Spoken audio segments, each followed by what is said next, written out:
Good evening, and thank you for tuning in tonight. I'm New York City Councilman Chaim, and you're listening to Chaim on the Radio. I'm live here in the studio tonight, joined by my co-host, Dr. Faye Chaim, who is live on the air. And we are filling in tonight for Zev Renner on Talkline Communications Network. Good evening, Faye. Hi, Councilman. I am so excited about tonight's show. First of all, let me just say something, Councilman. You are amazing. You're a councilman. You're involved with all of the politics that are going on in the city, in the country, all over the place. And yet, you're taking your time out to talk about emotional, mental health issues like the one you're talking about tonight. Right? This has nothing to do with city politics. Maybe it does, because our poor singles are locked in and not being able to go out and meet. Because of COVID, exactly. I didn't think of that. Yes, you're right. Everything comes back to that. So I'm not that great. You are amazing. because the thought that you're bringing up this topic where people are isolated and they can't meet each other. Can you imagine, Councilman, not being able to meet your wife in person the first time? I'm sure you remember that moment when you saw her the first time. It's been 32 years, Faggy. 32 of the best years of your life, Councilman. I don't remember what happened yesterday. But I know your wife. So trust me, she's great. It's been the 32 years, the best years of your life. You are a very lucky man. She is amazing. She is amazing. You are amazing. And Tova's here in the studio agreeing with me. I think we all agree with the fact that she's amazing, because there's no way that you could have done all the things that you do and continue to do if you didn't have her walking beside you saying, go ahead, Chaim, it's okay, keep going, keep doing what you need to do. So really, she deserves all the credit. Well, I have to say she's been working very hard. She works in the school, and I'm home in quarantine, working from home. And I did do the dishes today. When she came home, The kitchen was nice and clean. To all the husbands out there. So, we get down and dirty sometimes, when it comes to housework. Yeah. No, well, you're the model. You're the model of a good husband and a good father. The Ragers love coming to your house on Friday nights. They say the two of you are the funniest couple. They have so much fun. And it's because of you that lots of them are keeping Shabbos. They look at you and they say, this is the kind of family I want to have. So it's wonderful. You're just straight across the board in every way. We just love you and admire you, and we're very happy to have you on our side. Thank you so much. Thank you so much. Thank you, Sam. I'm really excited about tonight's show, and it is a little different. I think we're going to have some very interesting conversations. And we also have something else exciting tonight. We're giving away 10 free turkeys to the first 10 callers. So our first 10 callers will win a free turkey for, of course, Thanksgiving. And I just want to let our listeners know that in order to receive a turkey, if you win it, you must have the ability to pick it up from one of our local sites here in southern Brooklyn, because I don't think I'm going to be shipping the turkey by mail. And by the time you get the turkey won't be able to walk to you, and that turkey is going to be packaged. So it's exciting that we're going to be giving away 150 turkeys, but tonight in the radio show we're giving away 10 to the first 10 callers. Our number here in the studio is 718-303-9090. Once again, it's 718-303-9090. And before we welcome our guest for tonight's show, I want to spend a few minutes talking about the mayor's announcement this week that public schools are closing temporarily due to COVID upticks. And I haven't yet spoken to anyone who thinks closing up our public schools is a good idea. And I've spoken to parents who said, no, it's not a good idea. I've spoken to teachers who have been telling me it's not a good idea. And I even spoke to students. Students always like sometimes, I know when I was young, I played sick, not to go to school. And even the students want to go to school now. They're tired of sitting home. And, my internet went down today, and I'm just thinking to myself, if you have to, do virtual schooling and your internet is down, I have to wait for Cablevision now. So it's very difficult for parents, and many parents don't have the tablets, don't have the access to the internet. And the public schools are also far behind in making sure that every child has the tablets. And even the school chancellor yesterday acknowledged that although the citywide positivity rate has reached 3%, well, again, depends who you ask. If you ask the mayor, if you ask the governor. But according to the mayor, it reached the 3%. They have different metrics, and I still can't figure out their metrics because it's always conflicting.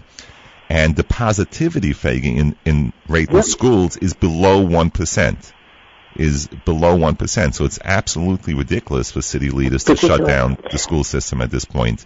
And Councilman, what about the parents who can't go to work because they have nobody at home to watch these kids that are stuck at home and can't go to school? So that affects the parents, and that affects their income, and that affects the whole family. It's affecting so many of the children, the parents, the grandparents are being called in now to babysit. And you're right, the level of depression that is going up. These children need to be social. They need to be with their friends. They need to feel like they're with their peers. They don't want to be at home with their parents. So it's all just so difficult. And based on scientific data alone, it seems very clear to me that it's actually safer to be in a school rather than anywhere else in the city. When schools are closed, where the kids? They're hanging out outside. They're going to friends. They're going to neighbors. They might be hanging out places where there's a larger crowds. At least in the school, you're in a controlled environment, right? And then the child comes home exhausted, eats dinner, does homework, right? Maybe watches, does some, plays some games in the gadgets. I don't even know what those gadgets are called anymore. There's so many. And then they go to sleep. So at least you have an environment where it's controlled while you're in school. And the governor, who has been, totally a total disaster as a leader when it comes to many things, but to this too, has also warned that the entire city could soon be designated an orange zone, which could potentially close down some businesses like gyms and barbershops, and also potentially shut down private schools. However, he announced today that the statewide positivity rate has gone down, so we'll see if he actually follows through with that threat. And I worked very hard. I've been speaking to the governor's office like a dozen times a day. And I have to tell you that the staff members at the governor's office has been extremely responsive, but they don't always have the information the governor has.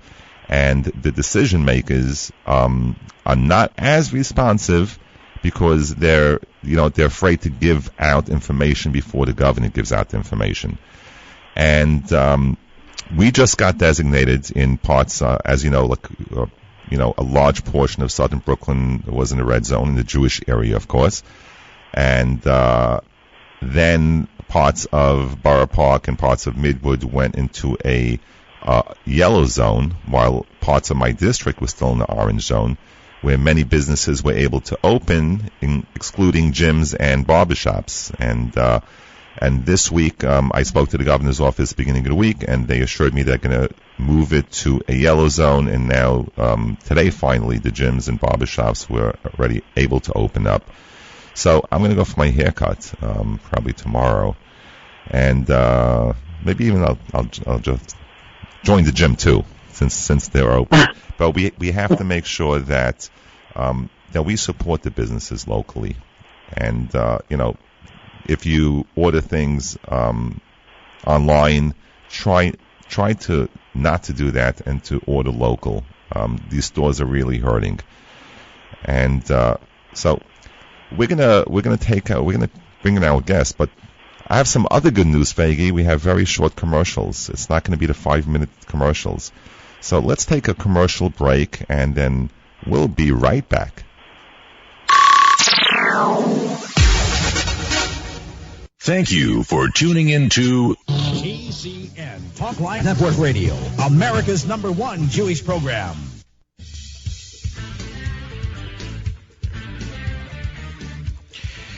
Tonight's broadcast of Chaim on the Radio is proudly sponsored by Jackie's Department Store, located at 130 Brighton Beach Avenue in Brighton Beach.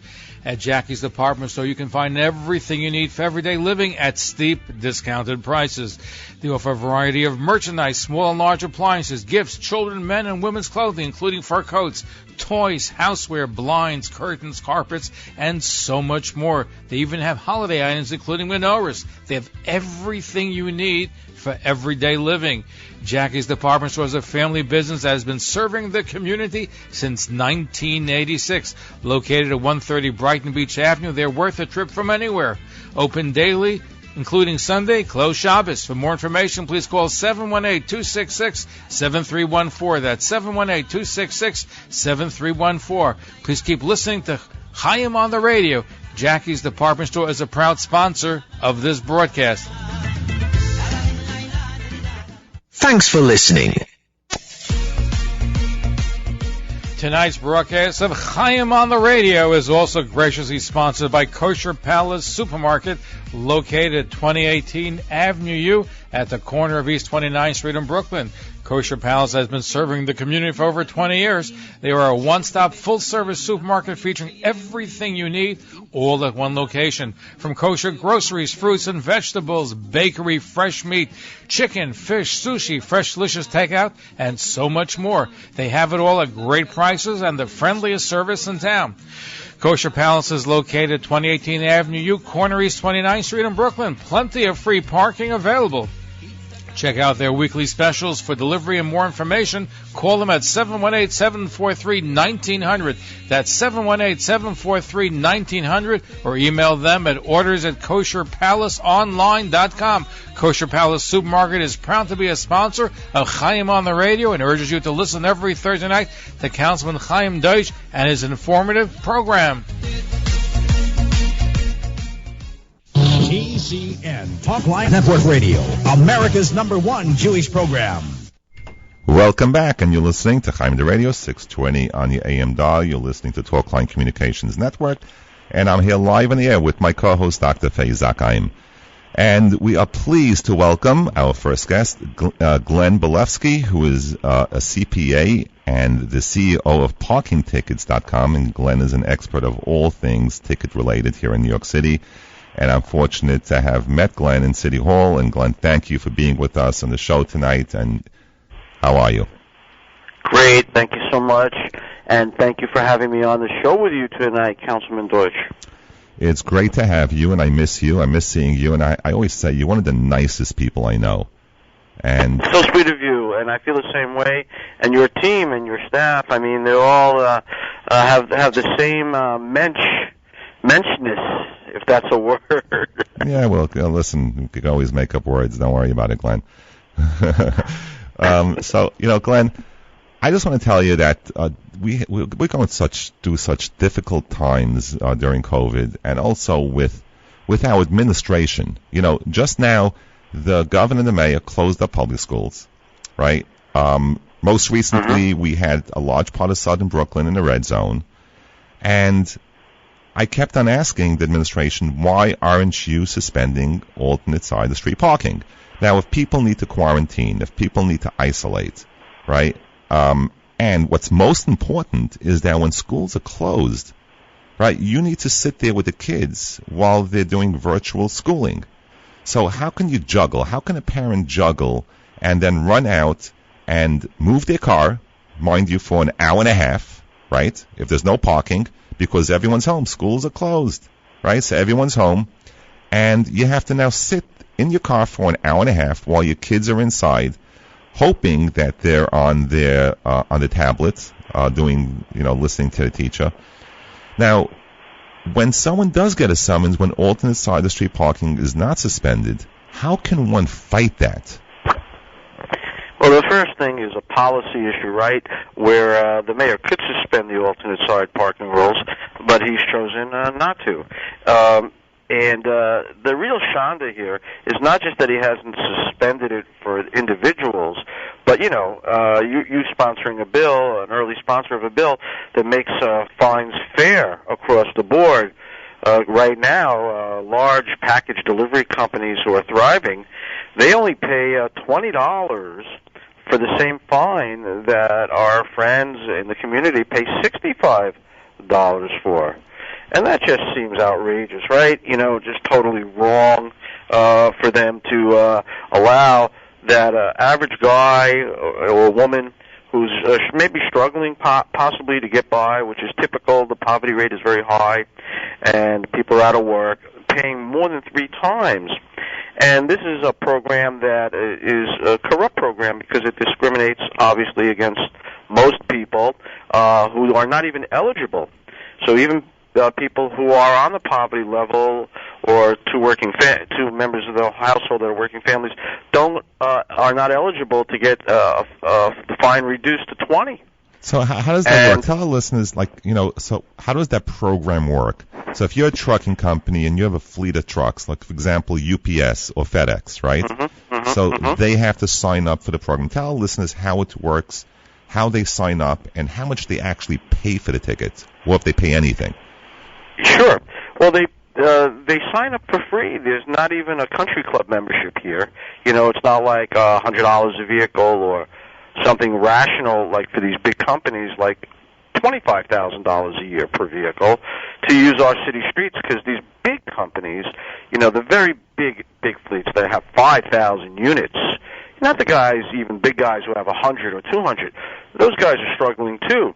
But the super-sized fleets that have 1,000 or 5,000, Verizon, FedEx, UPS, maybe Amazon, these guys don't pay a usage fee above what the guy who runs one truck pays, just a registration fee. So that's like something that could really generate revenue for everyone if they had to pay a usage fee for the size of their fleet, that's over 500 units.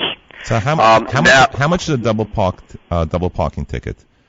So for you and me and all our friends in the community, it's $115. If I'm waiting for 1 minute to get my wife double parked outside of the Kosher Palace, they'll hit me with a $115 fine. I'm not allowed to be there, even if I'm sitting behind the wheel. I'm not allowed. And if you're driving a UPS truck and you double park the same way anyone else double parks, and a traffic agent writes that UPS truck or FedEx truck or any large company truck that's signed up to this program, so the traffic agent writes a $115 summons, right?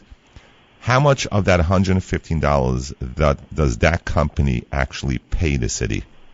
They only pay $35. $35.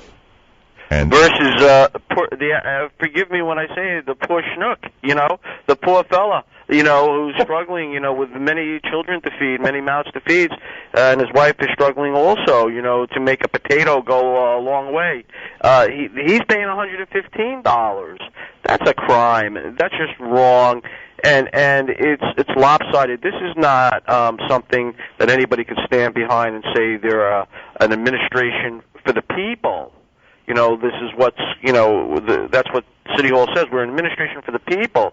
But, what kind of administration says to the people, you pay $115 when you're barely scraping by, but the companies who are thriving during this terrible pandemic, they get a breakdown to $35, and that makes no sense. And that's sad. But it gets worse because, God forbid somebody's disabled. They get a DOT permit. There's not one parking spot in Brooklyn or anywhere in the city, not even one, that says handicap parking. They're told to park where the trucks park, in a loading zone, and there, those same companies who pay $35 for double parking pay $0. I was on the phone today with General Counsel of the Department of Finance, Diana Beinhardt. And she's a top, person in the city government. She's advocating for this program strongly, and it's crazy because she's smart. She's an attorney. She's a CPA, and she knows how it's unfair to people. But maybe she's so successful, so well-to-do, she lost sight. Maybe a lot of people lost sight of how other people struggle to survive when they sit, in big jobs. And that's totally wrong. But what's worse is that, God forbid, funding is needed for victims of crime. When a ticket is a $65 alternate side parking ticket, it's really only $50, and the other $15 is for a mandatory surcharge. And a $115 ticket is really a $100 ticket with a $15. Everything's $15 mandatory surcharge. But these companies are not paying those surcharges, again depleting the funds of the city. And that $15 is supposed to go in part to battered women and victims of child abuse. So the individuals in our society who need the money the most, and the laws set up to protect them, the laws are being abused by these high government officials. And I know you're a strong supporter to end that. You came on early. We thank you. You know, we have 31 members on the council supporting this, and we only need 3 more to get a supermajority. But we can't get the same to move it. And we have some members of the council residing in Brooklyn. If those are listening, we'd like your support. You won't call them out. We like them. We love them. And we just need their help to push this forward. Just 3 more votes will put us right over the top. But let me now address what the average guy can do if he gets this terrible ticket for street cleaning rules, as you pointed out. Totally unfair that they have to juggle the children, leave them alone in the apartment or the house while they go out to move the car. They can't send the kid out to move the car, not licensed to drive. He's a school age, young child. So what can they do? They have to examine the ticket. They have to examine the ticket very, very carefully. For example, if they write the wrong make of the vehicle on the ticket, it's an automatic dismissal. They write the wrong plate type. You drive a passenger car, they write down it's a commercial car. They write down many things on the ticket that are wrong. It's an automatic dismissal. So what people don't know, and here's the news flash, that you don't get 1 chance to fight a ticket, and you don't get just 2 chances to fight a ticket. You actually get 4 chances. Boy, I wish I had a big megaphone to scream this out from the top of the Empire State Building. Yeah, it's interesting. I thought you only had 2 chances. I thought once if you lose that ticket, you could appeal once. So that is very interesting. True, yeah. You could appeal the guilty decision at the Parking Violations Bureau. Mm-hmm. I have an acronym for PVB, but I won't say it to this, to this wonderful audience you have because it's a little slang. No, say it. No, if Glenn said, Faggy, Glenn is the nicest guy. If Glenn says don't say it, let's not say it. Okay. If she eggs me on a little bit more, I'll say it. But I'll just sit here and try to figure it out. PDB. So we can post it online, maybe, But the thing is this, okay, that you get 4 chances to win, and they don't want people to know. They don't post this on the parking ticket. You got 4 chances. If you file even that appeal and you're guilty, they don't tell you can appeal it. And you could appeal it very simply for no charge. Actually, if you have some financial hardship, they'll waive the fees because it's a filing. You could file for yourself in the New York State Supreme Court in Kings County, and you have to file the papers, which they allow you to do online now, an e-file case, and you do it. They call it yourself. The fancy legal term is pro bono. You do it yourself, and you don't need an attorney. You just write out your complaint in plain language, and it's called an Article 78. That's what they call it, Article 78, to appeal a government ruling that you feel is unjust. And now, by the way, this applies to sidewalk tickets for failing, to pick up a piece of litter after you just cleaned. How many times a day can you go out in front of your house to clean? It's all day long. They're writing these tickets, as if you're spending your whole day standing in front of your home sweeping. That's your new job. Sweep the streets. Yep. So, I have a question. The governor announced regarding inspection stickers, right? He announced during COVID in March that you don't need to get inspection because people should not walk into a mechanic shop. You have to stay a social distance and everything else. And then he announced that that you don't need to get your inspection until the end of the year. And guess what? November 3rd, beginning November 3rd, I was told that everyone must get their inspection if it's expired. But there was no announcement. You don't see anything on social media. You don't hear, and going online is almost impossible even to see that beginning November 3rd, that you have to start getting inspection for your cars. And people are getting summonses right and left for inspection. What could see? This only proves that you're a Talmudic scholar, because most people say they give out the tickets left and right. You say right and left. So this only proves the point of your biblical studies. The truth is, this is not on the radar screen. Forget about social media. I don't see the major media. Even New York One's not picking up on this. Nobody's picking up on this, and it's a shanda. What's going on? Beating people up, financially, is not acceptable in good times, and terribly shameful in these times. The government hasn't stepped up. What I find particularly abysmal is also, as you know, the subway crimes and people getting sucker punched on the street, and at the same time, the people, unfortunately, who are getting punched, the same ones often who called for the defunding of the police. And I know you're a big supporter of the police, as I am, because we need good officers with the best training and the best tools. And of course, I'll say something controversial. Of course, Black Lives Matter. This is a no-brainer.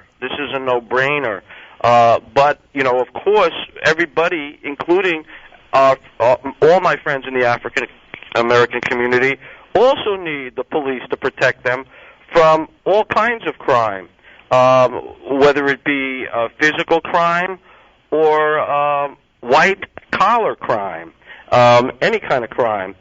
So now people are getting punched in the subways, smacked around on the streets, and they can't afford a car, so they have to take mass transit, and so they're in these subway stations, and we're letting these criminals walk around the streets, which is totally killing our quality of life. Nobody feels safe. So about rebounding, how are we going to rebound? We need money to hire more police or even more safety guards, whatever we want to call people, to help protect the public. But where's the money coming from? There's no push to restore revenue. There's no leadership to restore the revenue. And part of it is this idea that people can fend for themselves. And you can't fend for yourself when, stores are closed and people who work in those stores can't make a living. The restaurants are at maximum 25% capacity. They can't barely survive. All the distributors who distribute to those guys, they're all struggling, whether they're distributing kosher food or non-kosher food, or whatever they're distributing, beer, wine, bread, they're all struggling. And the answer is restore revenue. And how do we restore it? Fair fines. Right away with that, coming back to that stipulated fine program with these big companies getting a break when they're making the most money more than anybody, there's $300 million a year on the table. You and I have spoken about it. Nobody's disputed the numbers, but yourself and 30 other of your colleagues are behind this push to end that program so that fines are fair. And what I also want to add, not only are the fines unfair, there is now a bill introduced by one of our friends from Brooklyn that appears to have the support of the Speaker, where people are going to be paid to rat out other people if they're parked illegally for a second. Yeah. And this is a very, very interesting thing, because it's people telling on their friends. Yeah, telling on their neighbors. I've seen that on social media, and we are well aware of that group. So, we definitely have to make sure that bill is passed to go after those big companies with those fleet of trucks, and who are getting away with paying, only $35 out of $115. And when you have people who are home, hardworking people who are struggling, and they're getting nickeled and dimed by being issued these petty violations and summonses. So, Glenn, I want to thank you. And just to end off, how does one get a hold of you in case if they have a question about a parking ticket or any other type of ticket? How do I get a hold of you? Thank you for asking. They go to the New York City Council website. They look for the council member. No. I'm saying how do they get a hold of you? That's what I'm telling you. And all the council members know me. Okay. And they reach out for help. And how do I get the guy who's on Chaim's show? And they'll all reach out to you, and they all have my phone number, and they'll let their constituents know how to reach me. That's the best way, through word of mouth. So you're listening to Glen Bolofsky, CEO of ParkingTickets.com, and I just want to thank you, Glenn, again, because anytime I have a question, you're the first call. And I want to thank you for being a strong advocate on behalf of the hardworking New Yorkers. And we have a place for you right here in Southern Brooklyn. So thank you so much, Glenn. Thank you for joining us tonight. Thank you, Councilmember Deutsch. I appreciate you and your staff. Thank you. We're going to come back. We have some very special guests. We're going to come back after a short commercial break. Thank you for tuning in to KCN Talk Live Network Radio, America's #1 Jewish program.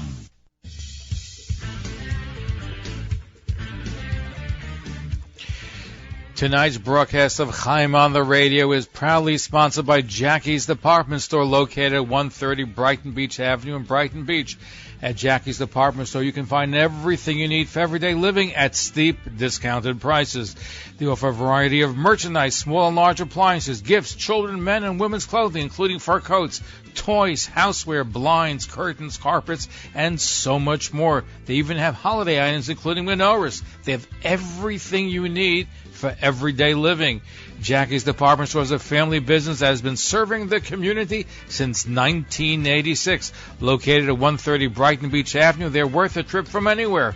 Open daily, including Sunday, closed Shabbos. For more information, please call 718-266-7314. That's 718-266-7314. Please keep listening to Chaim on the Radio. Jackie's Department Store is a proud sponsor of this broadcast. Thanks for listening.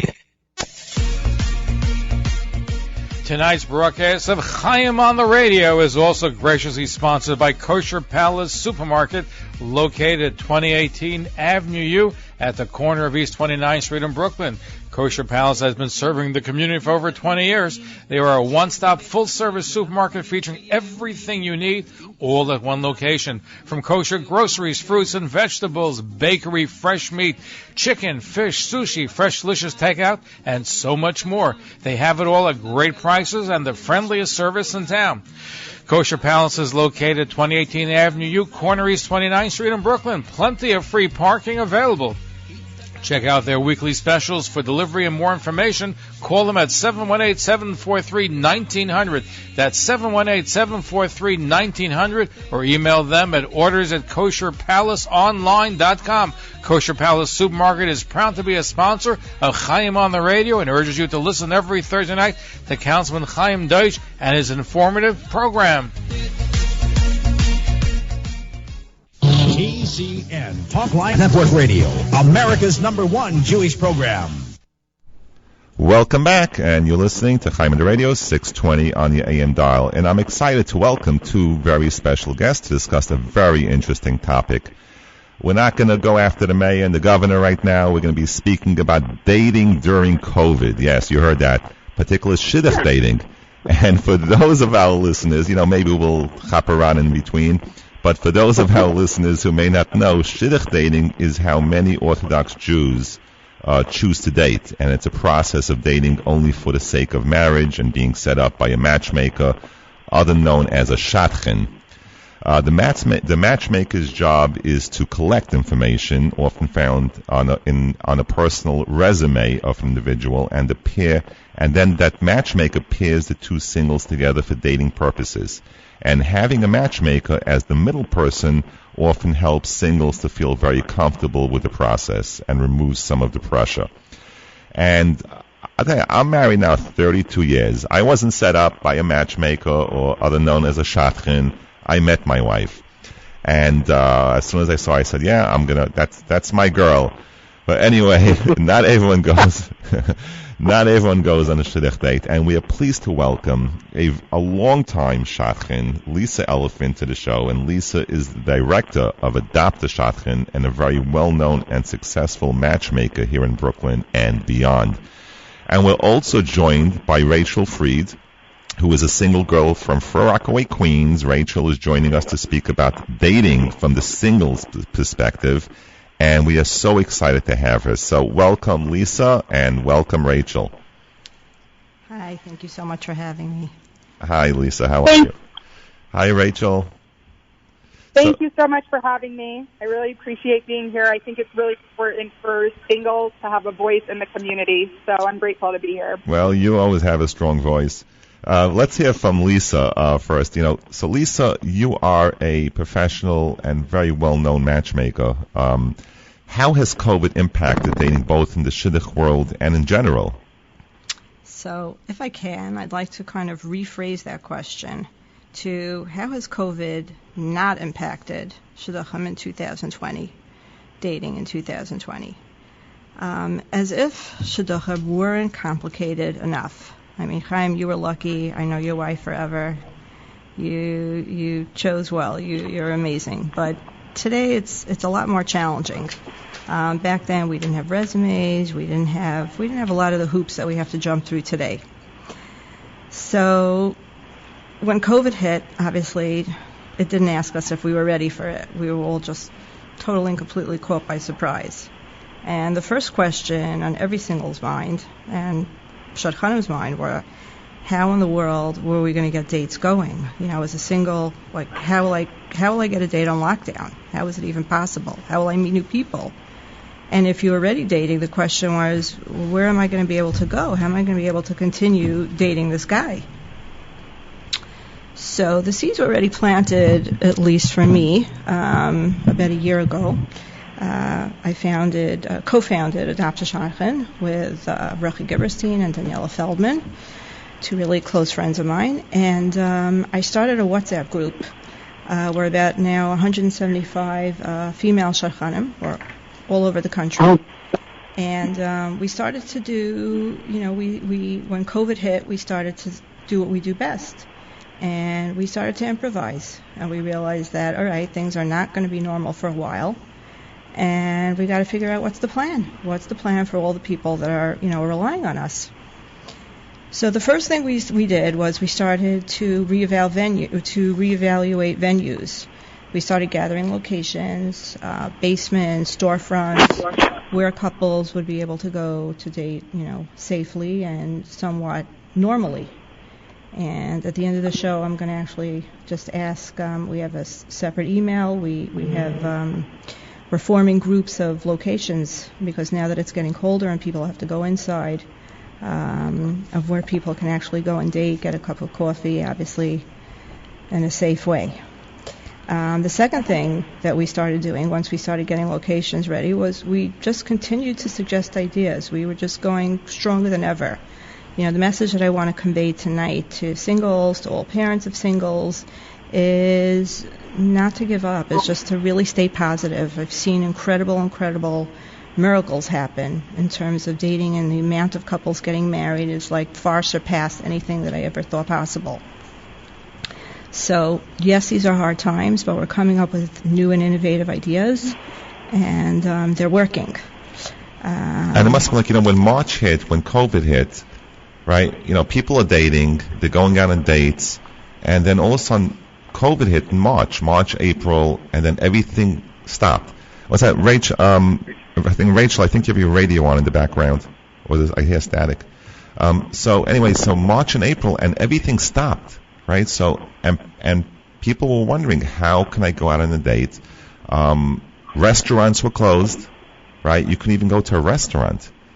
And it became like, I got messages on social media, I got messages by email saying, we need to do something about the shidduch. I mean, I don't know if it's a crisis. Do you call it a crisis now during COVID? Chaim, I just want to hop in. At least I want to hop in for a second and tell Chaim and all the people here what Lisa actually accomplished. So about a month after it started, Lisa calls and says, I have this group. They're meeting on Zoom. Can you come on and just talk to them? I thought maybe there would be like 5 people, 6 people. I get on the Zoom grid, and literally there were pages and pages of single people, and she was posing questions to them, and they were interacting with each other. And sure enough, my best friend's son, I'm going to say his name, Moshe Vatz, met Mindy on this Zoom thing, and they're getting married in another month. And she had, Lisa, how many matches have you made on your Zoom meetings? So we did 6 so far. 6 actual imagine? Matches. Yeah. Amazing. We're 6 couples getting married, Chaim.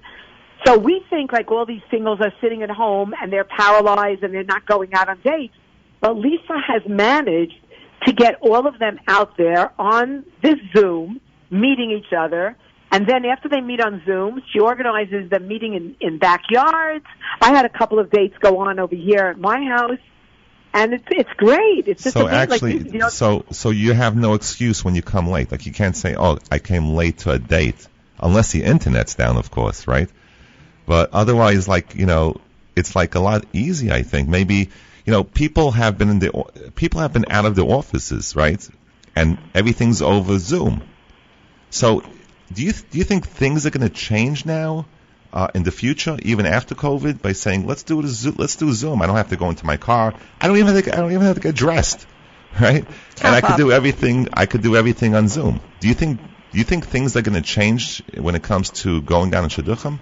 I think COVID has been a real game changer here, and we have to realize that it's a terrible thing and people are suffering, but we got to figure out how to work with the times, and that's what we started doing. We started using Zoom as a new dating platform, whereas we never really would have thought of it before. People FaceTimed here and there, but now it just became the new norm. And what I did was I got so many inquiries from singles, are you doing any speed dating? What should we do? I said, let's try this experiment. And I took a group of about 50 singles to start. We actually gave ourselves a name. We call ourselves Co-Ed 19. Shout out to anyone who's listening. And we grew and grew. We're now up to about 250 people, basically 256. I think that's what my WhatsApp can hold. And what we're learning is we're doing away with the whole resume thing right now. No one's looking at a resume. Maybe the girl's a year or 2 older. Maybe she's an inch or 2 shorter. And we're realizing maybe it doesn't matter. Maybe these things that I thought were so important are kind of stupid or kind of not really as important as I thought they should be. So what we're seeing now is a lot of people actually starting to date over Zoom. Let's say I encourage them to date, let's say 2 or 3 times over Zoom tops. And then I've got people driving in from all across the country. They're dating, they're meeting. They wouldn't have thought of it before. Now what they're also doing, these singles now, I have a platform and people can reach out to me on Adopt a Shadchan at Gmail. You can create your own groups. I can tell you what I've been doing. And it's really working. We've got singles from Canada, from Israel, who never had so many dates before because location now is not so much of an obstacle. And if a guy and a girl really connect and they really like each other, the guy's going to get on the plane and he's going to hop over. Whereas a year ago, why should I date a girl from Chicago or Seattle or LA? Now it's all right, cool. I'm up for it. And what they're also doing is singles are networking for each other. They're caring about each other because we're all in the same situation. It's tough for everybody. And it's also bringing Shadchan, really, we're taking it up a notch. We're really working hard. We're helping couples find venues. We're giving there are a lot of speeches on self-help and dating. All these things that weren't so widely available. Now pretty much every night you can hear another speech on, how to up your game, questions in dating, and people are just much more available to answer your questions. And Dr. Fantastic, amazing. I'm in awe. So a year ago, if someone called you up, Lisa, and said, you know something, I want to go out with this girl. You have a girl for me, but let's do it over Zoom. You would say that you're crazy, right? I would say. Yeah. What are you hiding? If you live in Chicago, you got to fly in. You got to drive in. If you live in Florida, if you live in a different state, you live in a different country. No, you got to come in. You got to meet the girl, right? But things are different. We're going to come back with Lisa Elefant and Rachel Fried, and we're going to hear from Rachel, who is a single girlfriend from Rockaway, and she is dating. We want to hear some of her experiences. We're going to take a commercial break, but remember this: when we come back, we have 7 more turkeys to give away. 718-303-9090, 718-303-9090. We're going to take a quick commercial break, and we'll be right back. Thank you for tuning in to KCN Talk Live Network Radio, America's #1 Jewish program.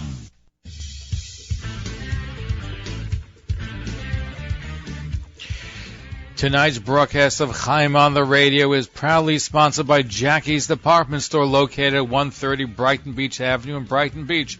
At Jackie's Department Store, you can find everything you need for everyday living at steep, discounted prices. They offer a variety of merchandise, small and large appliances, gifts, children, men, and women's clothing, including fur coats, toys, houseware, blinds, curtains, carpets, and so much more. They even have holiday items, including menorahs. They have everything you need for everyday living. Jackie's Department Store is a family business that has been serving the community since 1986. Located at 130 Brighton Beach Avenue, they're worth a trip from anywhere. Open daily, including Sunday, closed Shabbos. For more information, please call 718-266-7314. That's 718-266-7314. Please keep listening to Chaim on the Radio. Jackie's Department Store is a proud sponsor of this broadcast. Thanks for listening. Tonight's broadcast of Chaim on the Radio is also graciously sponsored by Kosher Palace Supermarket, located at 2018 Avenue U at the corner of East 29th Street in Brooklyn. Kosher Palace has been serving the community for over 20 years. They are a one-stop, full-service supermarket featuring everything you need, all at one location. From kosher groceries, fruits and vegetables, bakery, fresh meat, chicken, fish, sushi, fresh delicious takeout, and so much more. They have it all at great prices and the friendliest service in town. Kosher Palace is located at 2018 Avenue U, corner East 29th Street in Brooklyn. Plenty of free parking available. Check out their weekly specials. For delivery and more information, call them at 718-743-1900. That's 718-743-1900, or email them at orders@kosherpalaceonline.com. Kosher Palace Supermarket is proud to be a sponsor of Chaim on the Radio and urges you to listen every Thursday night to Councilman Chaim Deutsch and his informative program. KCN Talk Live Network Radio, America's #1 Jewish program. Welcome back, and you're listening to Chaim on the Radio, 620 on your AM dial. We're here live in the studio and live on air with my co-host, Dr. Chaim. And we have here Lisa Elefant. Lisa is the director of Adopt a Shadchan. And we're also joined by Rachel Fried, who is single, and she is dating right now. So, Rachel, let's hear something from you. And how has COVID been different from typical dating prior to COVID?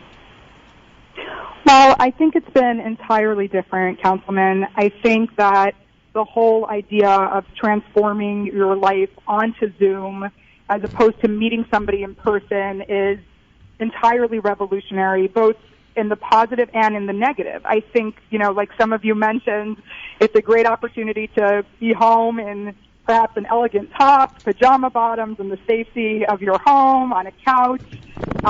If a guy doesn't show up, you just close your computer instead of waiting around. I had that actually. I was set up by a matchmaker, and there were two intermediaries, one on my end and one on his end. and his matchmaker forgot to confirm the date, so I was on my computer, and it was 7:15 and 7:30 and 7:45, and all I had to do was close the computer instead of being in the middle of nowhere on my own. So I think that part is really helpful in a certain way, but I also think it can be really frustrating when you're dating online, you're not seeing the person, there's a lack of ability in forming a real connection in that type of way. I had an experience where I dated a guy a number of times on Zoom, and when we met in person, it was very obvious that it wouldn't work out for me. There was just a major height difference. He was extremely tall. I'm very short, and I just felt very uncomfortable. And it's frustrating when I could have known that. How do you know that if he's tall or short? Besides, you get the information, like Lisa would give someone information, say, okay, this person's tall, this person's short. But on Zoom, you can't really tell if the person's tall or short, right? Right, that's the good part. Exactly. But then if you see that in person, you kind of know right away your comfort level, as opposed to investing in a whole relationship and then meeting the person and right away feeling like, oh my gosh, I could have known that this wasn't going to work. So I think there are really, pros and cons to it during this time, but I think it's really encouraging to hear, that somebody like Lisa is trying, and I want to encourage other people to keep singles on their minds. Rachel, are you on my Zoom? And if not, why not? Well, I'd love to connect with you after. That would be great. But I think that people should always be keeping each other on their minds. And I feel like especially singles as well. I've set up people on my own. I even made a shidduch. And I think, my fraud could be somebody else's prince. So it's important to set up your dates with your friends. And I think there's a phrase, let go and let God.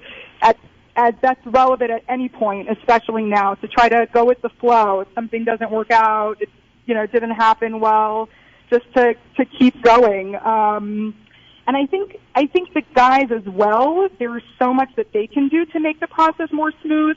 And I think any guys listening out there, just to have some foresight and investment in the process. For example, at one point that it was actually safe to go out, I was with a guy in a park, and he offered me a drink, and I kind of felt like that was a rhetorical question because it was on a trail and there were no beverages around. I was kind of like, well, I'm sure. So did you say yes or did you say no? I didn't want to make him uncomfortable. I said, if we pass some stands, then I'd be happy to take one. But wouldn't it have been so nice if he thought about it and brought things with him?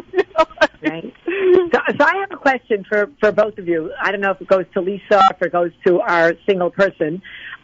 When does the couple decide to move off of the Zoom dating and into real life? Does it happen after the first date?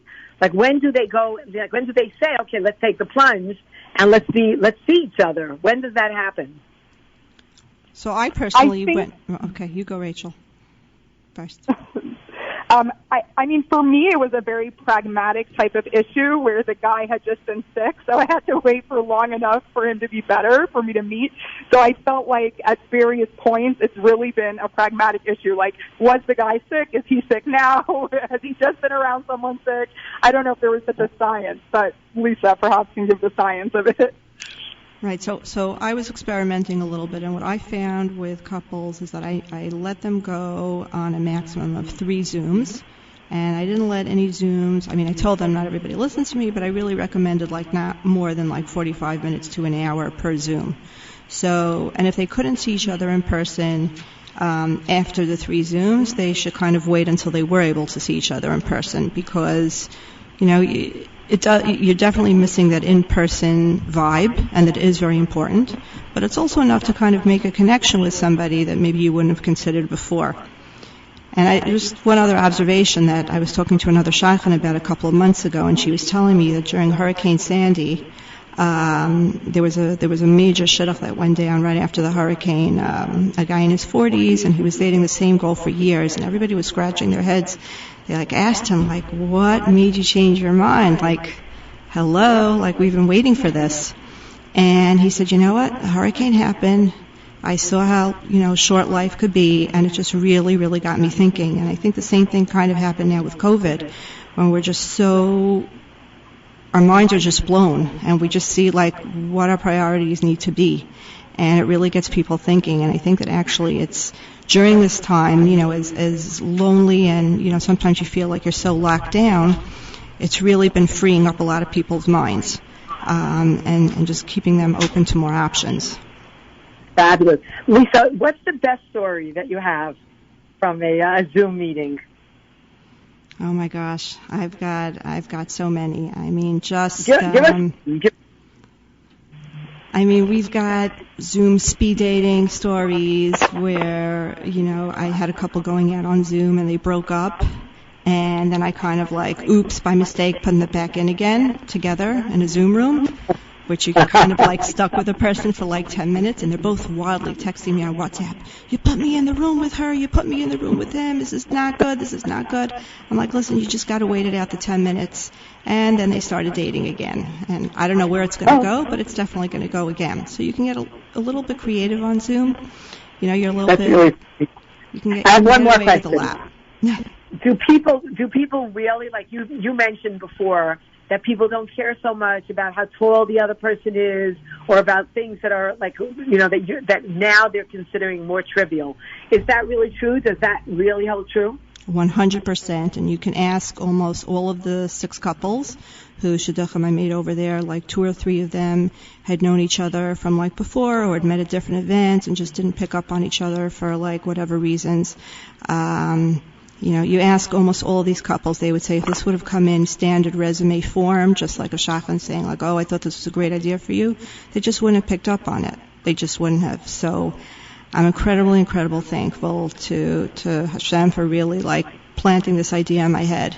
And also I just want to give a shout out to just all these amazing Shadchanim who really even if you don't hear from us, we are totally working for you guys.